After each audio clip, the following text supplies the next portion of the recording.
Vamos orar? Senhor Deus e Pai, graças te damos porque o Senhor é um Deus maravilhoso, o Senhor é um Deus bom.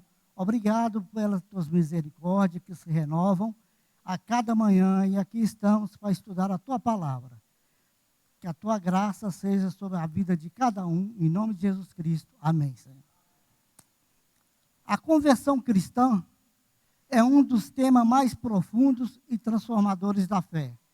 Ela não se limita a uma simples alteração de comportamento ou uma adesão superficial à prática religiosa da vida de uma pessoa, causada pelo chamamento eficaz e pela regeneração. O pecador regenerado muda de direção da autossuficiência para a dependência de Cristo, do pecado para a justiça, da incredulidade para a fé. Essa transformação não é apenas interna, mas se manifesta em ações, escolha e prioridade que refletem uma vida de identidade em Cristo. O pecador regenerado abandona a autossuficiência do pecado e a incredulidade, voltando-se para a dependência de Cristo e buscar a justiça e a fé genuína. O significado do termo regeneração, ato de Deus, o qual o princípio da nova vida é implantado no homem e a disposição dominante da alma é a santificação. Qual é a necessidade de conversão? Alguém abre, por favor, em Ezequiel 33, 11. Amém. Aí está bem claro que Deus não tem prazer na morte de um pecador. Então, o oposto é o verdadeiro. Se ele não tem prazer, ele tem o quê? Ele tem prazer que todos se convertam. Então, Deus tem prazer na sua e na minha conversão. Não há salvação sem conversão. Você jamais entrará no céu sem conversão. Então, Deus tem prazer na conversão. Então, aqui eu vou trazer 12 itens que eu vou mostrar. É lógico que existe muito mais. O prazer que Deus tem na conversão de uma pessoa. A Bíblia diz, primeiro, a Bíblia diz, há alegria no céu por um pecador que se arrepende. Segundo, uma vida vale mais do que o mundo inteiro. Toda vez que eu vejo alguém pregar, ou falar, ou ler esse versículo, que está em Mateus 16, me vem à mente um livro do Velho Testamento e vem uma passagem do Novo Testamento. Qual é o livro do Velho Testamento? É o livro de Jonas. Por que o livro de Jonas? A Bíblia, no finalzinho, fala que havia em Nínive 120 mil pessoas que não sabia distinguir entre a mão direita e a mão esquerda. Os estudiosos falam que 120 mil pessoas ali se refere a criança. E que ali Nínive poderia ter mais ou menos 600 mil habitantes. Outros falam que não sabe distinguir entre a direita e a esquerda, são pessoas não temente a Deus. Então não me interessa se é 120 ou se é 600 mil pessoas. Deus está interessado em salvar Nínive, 120 mil pessoas. E uma passagem que me chama a atenção no Novo Testamento é o de Gadara.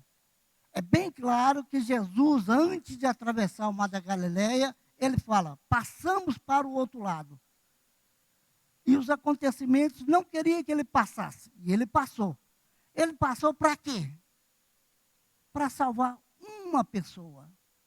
E essa uma pessoa não era loira, não era rico, não usava calça jeans, não falava 10 idiomas, era um endemoniado de uma legião. Olha para você ver, Deus vai atrás e faz dele o primeiro missionário da história da igreja. Então não interessa para Deus 120 mil pessoas, não interessa para Deus uma pessoa. Ele que vai atrás. Terceiro, a Bíblia diz que não quer que nenhum pecador pereça, mas que todos cheguem ao pleno conhecimento da verdade, ao pleno arrependimento. É o que ele queria dos ninivitas e é o que ele queria do gadareno e é o que ele quer de nós aqui. Quarto, Deus se opõe à sua condenação e por isso que Deus adverte você, Deus consola você. Por que que ele não quer que você pereça? Por quê? Ele quer que nós tenhamos a vida eterna. A Bíblia de Gênesis e Apocalipse, ele trata disso. Convertei-vos, arrependei-vos, porque está próximo o reino de Deus. Então, parte do pressuposto que tudo se inicia em Deus, para quê? Para o povo, para nós ou para a nação. É por isso que você tem a Bíblia para ler.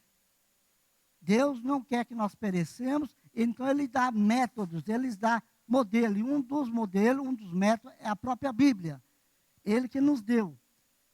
Sexto, é por isso que Deus levanta e comissiona pregadores para avisar.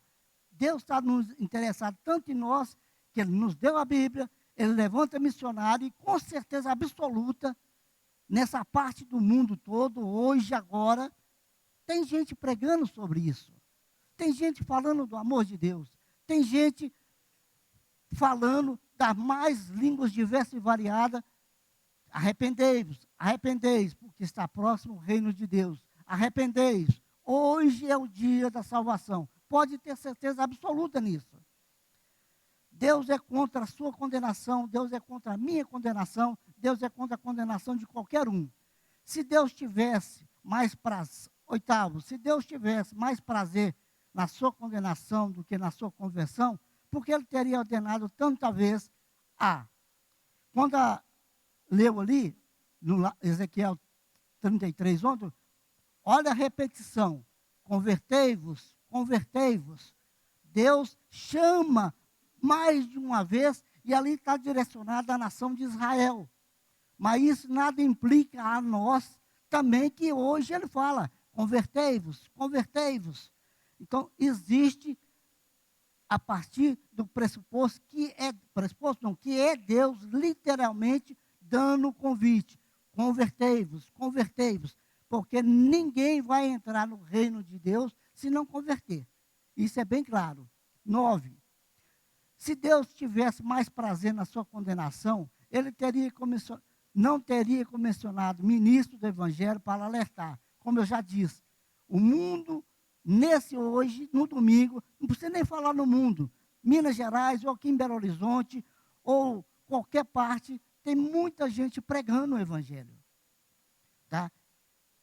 10º, se Deus tivesse interesse na sua perdição, Ele não teria esperado você por tanto tempo, dando mais uma oportunidade. Eu não sei, eu me converti com 25 anos, praticamente 25, não tinha 25. Deus me esperou esse tempo todo. Tem gente, Agostinho, não sei com quantos anos, a você, não sei com quantos anos. Mas por que Deus espera? Um converte com 15 anos, o outro converte com 40, o outro converte com 60, o outro converte pregado numa cruz, no dia de morrer. Eu não sei. Deus é Deus. Ele converte a quem quer, a hora que quer, o momento que quer, mas a mensagem dele sempre é: convertei-vos, convertei-vos, arrependei. Vamos lá. Se Deus não tivesse interesse na sua conversão, Ele teria arrancado a sua vida num ato de pecado, de miséria, em cima de uma cama de adultério, ou com a boca na botija, cometendo um ato criminoso. Ele teria ceifado a sua vida sem a oportunidade de se arrepender. Isso é incrível de Deus. Deus é maravilhoso. Quantas pessoas matam, quantas pessoas... Não vou nem de adultério. O Brasil hoje, numa corrupção tremenda, tremenda. Se você pega os livros dos profetas menores, se você abrir o profeta menor e ler, fala assim, não é possível. Isso é hoje. É hoje.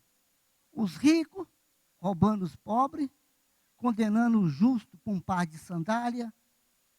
É hoje. E por que que Deus não mata essa pessoa na hora? Por que que Deus não destrói quando uma pessoa sobe uma cama para adulterar? Porque Ele não mata. Por que que uma pessoa arma uma cilada para matar o outro? Por que que Deus não mata ele primeiro? E muitas das vezes o crime acontece, o pecado, a iniquidade, a transgressão acontece, e a pessoa está nem aí. Às vezes é 10 anos, 15 anos, 20 anos que se arrepende. Quantas pessoas já morreram que o pai não viu a conversão do filho, que a mãe não viu a conversão da filha, e que eles oraram muitos e muitos anos? É uma coisa interessante, como eu disse do livro de Jonas, muita gente lê e detona Jonas. Jonas era um nacionalista, gente. Eu não queria estar na pele de Jonas. Vocês já leram a história de Nínive? Gente, Nínive é considerado talvez a cidade antiga mais depravada que existiu na história. Nínive era uma cidade de um terrível. Nínive chegava numa cidade, avassalava a cidade, prendia as pessoas. Chegava em Nínive, ela decapitava as pessoas e pregava nas muralhas as cabeças das pessoas. Devia ser uma cena horrível você chegando perto de Nínive e vendo aquelas milhares de caveiras. Gente, Jonas não queria, eu não queria, mas Deus amou Nínive. Olha para você ver. Deus amou Nínive. Como é que pode? E você lê a Bíblia, Nínive, pela conversão, pelo arrependimento, ainda ela sobreviveu mais 100 anos. Ela vai ser destruída depois de 100 anos por Nabucodonosor, que invade e destrói Nínive. Lê a história de Nínive. Gente, como é que pode? Por isso que ele não queria ir. E, além de ele ser nacionalista, gente, é terrível. Pega os livros, como já disse, dos profetas menores. Ele pegava aquelas negócio de guerra, não é charrete, não, mas chama. Aquelas que tinha as pessoas matando. Ele tinha uma lâmina. Ele tinha aqueles que ia com um cavalo na frente, com. Eu também esqueci o nome dele. É tipo isso, mas não é. Aí ele saía correndo, aquela lâmina saía decapitando, cortando todo mundo. Isso está na Bíblia, gente. Isso está na Bíblia. Ele saiu decapitando todo mundo. Gente, era terrível. A gente acha que o mundo está depravado hoje. O ser humano é ser humano, pecador, miserável, desde que caiu do Éden. Caim, quando pecou, quem que atentou Caim? Não tinha ninguém para tentar ele. Pior ainda é Adão, quando caiu. Hoje em dia, não, é a sociedade que corrompe. Não existia sociedade lá. Não existia sociedade. E o coração do homem já é mau por toda vida, desde que pecou. Por que que Deus mandou o dilúvio? Deus ainda, se você ler a Bíblia, Ele não manda o dilúvio de hoje para amanhã, não. Ele ainda deu a Noé, e Noé pregou por mais de 100 anos. Arrependei-vos, arrependei-vos. E ninguém quis. E ninguém quis. Vai chegar uma época que Jesus vai voltar, isso com certeza absoluta. E aí não tem mais jeito. Esse arrependei-vos não vai existir mais. Não vai existir mais. Então nós temos que ter isso em mente. 12º, se Deus fosse contra a sua conversão, Ele jamais teria enviado o seu Filho Jesus, que veio ao mundo, chorou, sangrou, foi pregado numa cruz para morrer pelos seus pecados, pelos meus pecados, que tivesse vida e vida eterna. Esse Deus nosso, gente, não existe, não existe. Nenhum ser humano tem a misericórdia e a graça que Deus tem, gente. Que tem. Uma pessoa, às vezes, cospe na cara da gente. Se a gente tiver um revólver, tira o revólver e dá um tiro na cara dele. Nós somos isso, nós somos isso. Nós somos evangélicos. Nós cremos na palavra de Deus, cremos. Mas que tem muita situação que dá vontade de fazer cada coisa. Se não for Espírito Santo, falar assim, respira 3 vezes, 4 vezes, 10 vezes, a gente fazia besteira. Fazia besteira e fazia muita besteira. Deus é misericordioso, Deus é compassivo, Deus é longânimo. A vida do regenerado não se manifesta em ações conscientes por seu próprio poder inerente, mas somente pela influência iluminadora do Espírito Santo. É o Espírito Santo que nos controla, é o Espírito Santo que nos domina, é o Espírito Santo, mesmo que habitando em nós, nós fazemos coisa errada. Nós fazemos coisa errada. Por que nós choramos depois de fazer coisa errada? Pode ter certeza absoluta, se você fizer algo errado e você não chorar, não vou dizer que todo mundo tem o mesmo sentimento, mas se você não sentir tristeza pelo pecado, pode ter certeza absoluta, você é um bastardo, não é filho de Deus. Não é. Isso é bem claro a Bíblia. Porque Deus mexe com nós, Deus mexe com nossas entranhas e muda nosso caráter, muda nossa personalidade. Deus opera o arrependimento por meio da lei no Velho Testamento e a fé por meio do Evangelho. Esse é o conceito nosso evangélico. Qual é o conceito católico de arrependimento? Ele tem 3 atitudes, o católico. Primeiro, é através da contrição. O que é contrição? É a tristeza pelo pecado, mas não o pecado de Adão, o pecado original, mas o pecado que ele faz naquele momento, naquele dia, naquela semana, naquele mês.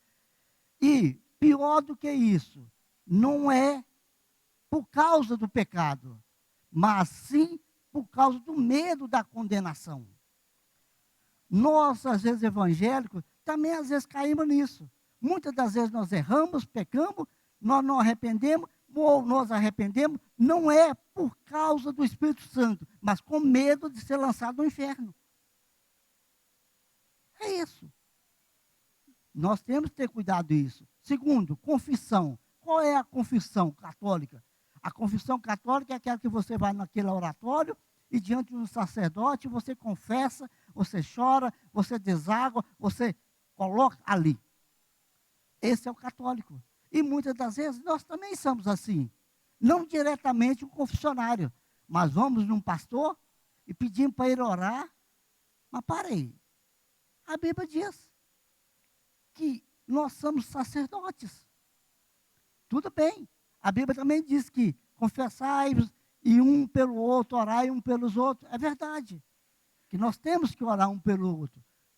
Pedir aconselhamento, pedir discernimento, mas não levar o ministro como se ele fosse o intercessor, como se ele fosse a causa de que nós seríamos perdoados. É uma diferença bem grande. E a terceira é a satisfação. O que é a satisfação? O catolicismo. Quando você vê muita gente subindo aquelas escadarias, lá no Rio de Janeiro, daquela igreja lá, de joelho, ou carregando uma cruz por quilômetros, ou fazendo umas coisas absurdas, isso é para pagar, isso é para gratidão. Não é pelas obras que nós somos salvos, isso é bem claro, mas é pelas obras que nos mostra a nossa fé. É a diferença. Eles têm isso como tem que executar algumas tarefas. Termos escriturísticos para conversão. O Velho Testamento tem algumas palavras, não sei se eu vou pronunciar certo. Nissan, arrepender-se muitas vezes é acompanhado de uma mudança de propósito e de ação. Então, no Velho Testamento, nós mudamos a nossa direção, nós mudamos o nosso foco, nós mudamos o caminho para onde nós devemos andar. Segundo, subir, ou subar, sei lá, dar meia volta, especialmente retornar depois de uma partida. Nos profetas, ela se refere geralmente à volta de Israel para o Senhor depois de haver afastado dele. O próprio que nós lemos no 33:11, arrependei-vos, convertei-vos, convertei-vos, e se está direcionando diretamente à nação de Israel. Sempre os profetas são comissionados a que Israel larga as coisas erradas, larga a idolatria, principalmente a idolatria, larga toda aquela maldade para voltar para Deus. Para voltar para Deus. No Novo Testamento, quais são as palavras? Metanoi, mudança de mente. Entretanto, essa mudança não é somente intelectual, mas também com mudança moral. Isso aqui é uma coisa interessante. Eu estava ouvindo um pregador pregando, ele dando um exemplo de uma conversão há 40 anos atrás. O que era 40 anos atrás a conversão de uma pessoa? Ele não frequentava mais bar. Ele podia ser pobre o que for. Ele vestia um terno, uma gravatinha, ia para a igreja. Ele não mais batia na mulher. Ele não mais frequentava prostíbulo. Ele não mais frequentava rodinha. Ele não mais entrava em conversas profanas. E hoje? E hoje? Você não pode falar isso. Hoje, as pessoas não deixam de fazer a mesma coisa que faziam. Não deixam de assistir a mesma coisa que elas assistiam. Não deixam de falar e fazer as mesmas coisas. Socialmente correto. Eu não posso largar meus amigos, minha turma de boteco, de bar, eu não posso abandonar. Algumas coisas eles deixam. Provavelmente de bater na mulher, provavelmente de roubar, questão moral, sexual, e deixa, mas boa parte nós perdemos e perdemos muito. Antigamente as pessoas eram doutrinadas, as pessoas eram literalmente ensinadas e viviam numa transformação de vida. Hoje, muitos pregadores pregam, vem do jeito que você está e vive do jeito que você está. Esse é o evangelho de hoje. Não é isso o evangelho que a palavra diz. A palavra diz arrependei-vos, arrependei-vos, convertei-vos. O que é arrepender? O que é converter? É para continuar da mesma situação, do mesmo modo? Então não precisa arrepender, não precisa se converter, continua a sua vida do jeito que você é. Vamos lá. Epistrofe, dar meia volta ou voltar para trás. Metamelanai, palavra pouco usada, somente 5 vezes. Ela se refere ao arrependimento nem sempre é o verdadeiro arrependimento, demonstrado no arrependimento de Judas. Elementos do arrependimento. O arrependimento tem 3 elementos. Se não tiver esses 3, pode ter certeza que não é arrependimento. Primeiro elemento, ele é intelectual. Qual? Mudança do modo de pensar, reconhecimento que o passado como uma vida de pecado, envolvendo culpa pessoal, isso é o conhecimento do pecado que a Bíblia fala. Então é intelectual. Segundo, emocional. O que é o segundo elemento emocional? É a tristeza, é o choro pelo aquilo que você fez errado. E isso é aquilo que a própria Bíblia diz que é tristeza segundo Deus. Aquele que chora, aquele que busca o arrependimento. Terceiro elemento do arrependimento é o elemento evolutivo, volitivo. mudança de propósito, procura, perdão e purificação. Então, existe o elemento intelectual, a vontade e o volitivo. Há uma diferença muito grande entre Judas e Pedro. Judas teve 2, Pedro teve os 3. Qual é os 2 de Judas e qual que ele não teve? Primeiro, ele teve o intelectual. O que ele chega e fala para o sacerdote? Pequei, traindo sangue inocente. Então ele sabe que ele fez errado. Ele sabe que fez errado. Qual é o segundo? Da vontade. O que ele faz? Ele pega as moedas e lança fora e joga fora. Então ele sabe disso. Mas ele não teve o terceiro. Ele não teve o terceiro, que é o volitivo. O que é o volitivo? Ele não se arrependeu. Ele não buscou perdão. O que ele fez? Ele foi lá e enforcou. Nós temos que ter os 3. Se nós não tivermos os 3, pode ter certeza que tem alguma coisa errada. Pode ter certeza. Vamos lá. Judas teve os 2 primeiros, que é o conhecimento intelectual, pequei traindo sangue inocente, atirando para o santuário, a segunda. Mas não teve o terceiro, que é o volitivo que eu falei. Qual é a característica da conversão? Primeiro, não há um ato jurídico como a justificação. A justificação é um ato jurídico. Jesus comprou, Jesus pagou, literalmente pagou a nossa conta. Não existe mais dívida minha. Se eu for lá no banco, não no sentido de banco financeiro, mas no banco de pecado, não existe lá. Carlinhos fez isso, o Carlinhos fez aquilo, o Carlinhos fez aquilo, aquilo outro. Não existe mais isso. Ele pagou, ele quitou, ele anulou isso. Não existe. Não existe mais. Segundo, não se realiza com a regeneração. Pode dizer que começa na regeneração. A conversão, ela é, vou chamar de, a regeneração é a semente e a conversão é o fruto. Um começa na regeneração e o outro termina na conversão. Então, nós temos que ter esse cuidado. Às vezes, a pessoa não tem toda a situação bem definida. Não só inclui o despir do velho homem, mas revestir-se do novo, abandona conscientemente a velha vida pecaminosa.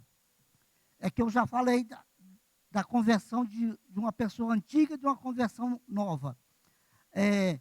Há um linguajar hoje que as pessoas falam, por exemplo, que a igreja, eu já até falei aqui, que a igreja é um hospital. Para mim, a igreja nunca vai ser um hospital, nunca foi e nunca vai ser um hospital. Nunca vai ser, jamais vai ser. Para que você vai no hospital? Embora muita gente faça da igreja um hospital. Isso, mas com certeza, vou dizer que até 50% dos evangélicos fazem da igreja um hospital. Mas para mim não é, e nunca vai ser, e nunca foi, e nunca será. Por que nós vamos no hospital? Porque nós estamos doentes. Não é isso? Por que muita gente vem na igreja? Porque a consciência pesa, porque a consciência acusa, porque a tristeza bate, a decepção, a depressão, não é isso? Agora, quando você é curado no hospital, o que você faz? Casca fora, não é isso? Vai embora. Você quer ficar no hospital? E muitas das pessoas, boa parte que estão na igreja, que depois que ela é curada, ela casca fora. Ela vai embora. Aí tem outra crise, volta para a igreja, resolve o problema, casca fora. A igreja nunca vai ser hospital de ninguém. Pode ter certeza absoluta nisso. Não vai ser mesmo. Qual é o autor da conversão? Só Deus pode ser chamado autor da conversão. Nós lemos no versículo, convertei-vos, convertei-vos. Em 2 Timóteo 2,5, fala que há um só mediador entre Deus e os homens, e esse é Jesus Cristo. Então, nós temos que ter a certeza absoluta. Se você pegar o livro de João, no capítulo 3, você vai ver ali que importa, quando Jesus começa a discutir com Nicodemos, ele fala, importa que você nasça da água e do Espírito. Nicodemos fica doido e acha, eu tenho que voltar no ventre da minha mãe e nascer de novo? Não, não. O que Jesus está falando assim, você tem que mudar de vida. Você tem que ser lavado pela palavra de Deus, ser transformado pela palavra de Deus, ser mudado pela palavra de Deus. Se você rouba, não rouba mais. Se você adultera, não adultera mais. Da último estudo que eu falei do pecado em 3 dimensões. Eu falei pecado, transgressão e iniquidade. A diferença dos 3 é isso. Quem é o ser humano que levanta hoje e fala assim, hoje eu vou pecar? Não existe isso. Não existe. Ninguém fala, hoje eu vou pecar. A pessoa, no dia a dia, levanta, agradece a Deus, ele cai, ele peca, mas não é porque ele levantou para pecar, não. Qual é a diferença da transgressão e da iniquidade? A transgressão, ela fala assim, que é uma rebelião, ela levanta e fala assim, hoje eu não vou no serviço, hoje eu vou fazer aquilo com o cara, hoje eu vou levantar contra aquela pessoa, hoje eu vou fazer isso, rebelião é isso, hoje eu vou convocar uma milícia para voltar contra o governo. A diferença que é do pecado, da transgressão e a iniquidade. Qual é a diferença da iniquidade? A iniquidade é a pior de todas. A iniquidade é aquela que as coisas ruins que ele fez, ele dorme com aquelas coisas ruins, ele levanta com aquelas coisas ruins e continua com as coisas ruins. Olha, você vê, eu adulterava, vou dormir, amanhã eu vou sair com aquela mulher, amanhã eu vou sair com aquela outra, eu roubava, já imagino ainda o que eu vou fazer amanhã para roubar. Isso é iniquidade. Ele pecava, peca e continua pecando. Hã? Exatamente. Então, por isso que a Bíblia, quando você lê a Bíblia, tenta ver o que a Bíblia está querendo dizer no pecado, na iniquidade e na transgressão. E Provérbios, no capítulo, se eu não me engano, é 7 ou 8, ele fala assim, há 6 coisas que Deus detesta, e há 7 que ele abomina. Olha, você vê o que é a 7ª que ele abomina. É o irmão que semeia contenda entre irmãos. Isso é iniquidade. Porque aquele que semeia, ele semeou ontem, ele semeia hoje, ele vai continuar semeando. E Deus abomina. Abomina. É bem claro. Vamos lá.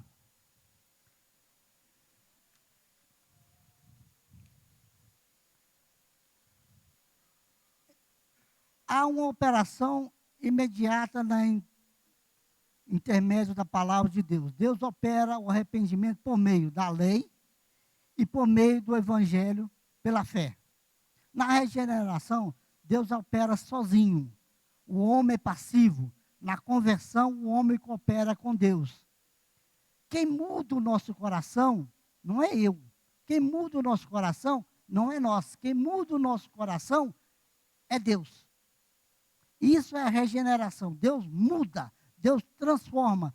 Agora, a conversão, nós ouvimos a palavra, nós aceitamos a palavra, nós mudamos. Então, na regeneração é só Deus. Na conversão, tem o homem contribuindo. Porém, essa atividade do homem resulta sempre de uma obra prévia de Deus. O homem só opera com o poder que Deus lhe concede.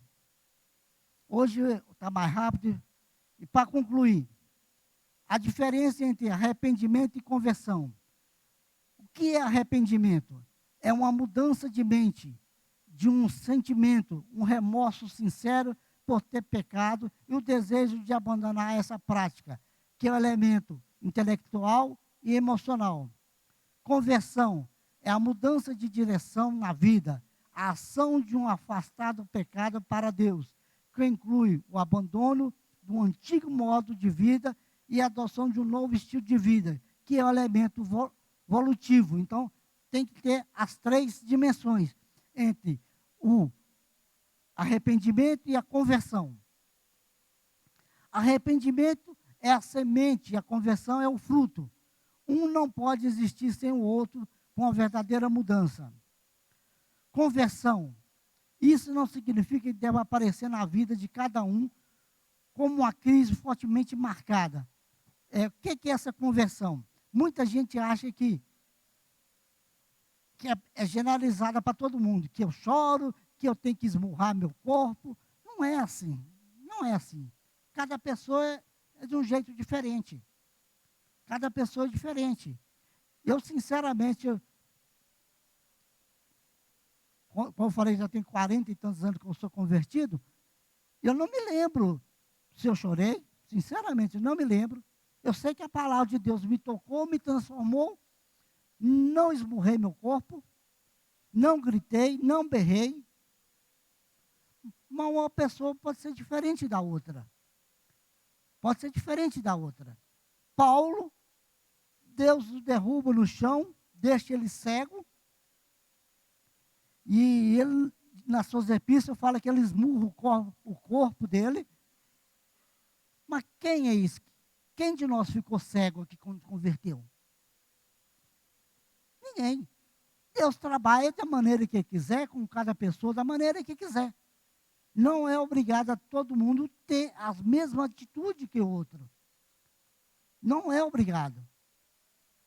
Bom, cada um pode ter uma coisa diferente.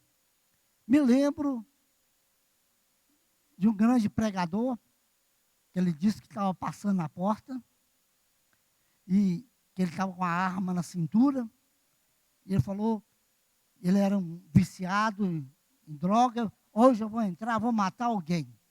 Sentou, ele disse que viu um pregador pregando, disse que não sabia nem falar o português correto, e que ele pregou a mensagem, e que aquela mensagem tocou o coração dele. Ele não matou ninguém, foi para casa, chorou, e se tornou um dos maiores pregadores. Então é diferente, cada pessoa é diferente. Moody, em Chicago, na década de 1860, pregava para multidões e multidões. Arrependei-vos, arrependei-vos. Muita gente não arrependeu. Chicago pegou fogo naquela noite e quase 70% da população morreu queimada. Hoje, Hebreus diz, hoje é o dia da salvação. Quem de nós podemos imaginar que daqui meia hora nós estamos vivos? Quem de nós pode imaginar que amanhã nós estamos vivos? Por isso que a palavra fala, convertei-vos. Hoje é o dia, convertei-vos. Pode chegar um dia que nós mais não vamos ouvir mais essa palavra, convertei-vos. Então nós temos que ter cuidado com isso. Todavia, os elementos da conversão, isso é, arrependimento real e fé verdadeira, devem estar presentes na vida de todos. Isso é verdade. É óbvio que cada um tem uma fraqueza diferente da outra. É lógico, não tenha dúvida. Pode ser que um chegue e fale assim, você não tem controle sobre o domínio de uma mulher? Não, eu estou lutando para Deus, porque eu não adultero, estou lutando para Deus. Aí ele pode virar para o outro assim, você não tem controle, você rouba tudo que você vê? Ele pode ser fraco em roubar, e o outro pode ser fraco na carne, o outro pode ser fraco na negociação, o outro pode ser fraco na mentira, o outro pode ser fraco no mais diverso e variado. O que cabe? Cabe o processo de santificação, cabe o processo de trabalhar para uma transformação dia a dia daquilo. A palavra de Deus é bem clara, aquele que rouba, não rouba mais. Aquele que mente, não mente mais. Isso é um processo de santificação, que um pode ser fraco numa coisa, o outro pode ser forte na outra. E um ajuda o outro para que todos os dois sejam fortes. Esse é o processo que está na igreja. Eu sempre falo, a igreja, aqui é lugar para duas coisas. Duas coisas. Se não tiver essas duas coisas, não é igreja. Ela é para orientar. Olha o que eu estou falando. O objetivo da igreja é para orientar. E qual é o segundo objetivo? Reorientar. Orientar e reorientar. O que é isso? Ela deve chegar, pregar no púlpito, você tem que viver desse jeito. Aí a pessoa erra. Aí chega, ela fala assim, reorienta, vamos colocar de novo, vamos orientar você como é que deve fazer. Se a igreja não orienta e ela não reorienta, pode ter certeza que ela perdeu a função dela. Ela perdeu a função dela. E para finalizar, a conversão inclui uma mudança de comportamento, mas vai além de comportamento. Trata de uma mudança em nossa própria natureza. É a essa significativa mudança que o Senhor e seus profetas se referem como renascimento, mudança de coração. Se você pegar desde Caim até o livro de Apocalipse, é uma coisa interessante. Se você pegar o livro de Apocalipse, há 3 situações na volta de Cristo. Qual é essas 3 situações? Primeiro, vai existir aquele grupo que fala assim, caia sobre nós, fujamos da presença do Senhor. E o segundo grupo, é aqueles que vão ver o Senhor na glória, vão ver o Senhor vindo na nuvem. E o outro é aquela, a ira do Cordeiro vai ser derramada tremendamente. Então, nós temos que estar, qual grupo? Nós vamos ter aquela que escondemos, que vamos fugir da presença do Cordeiro, ou aquela que nós levantaremos a mão para o céu, bendito que vem em nome do Senhor. Qual é que nós vamos ter? Amém?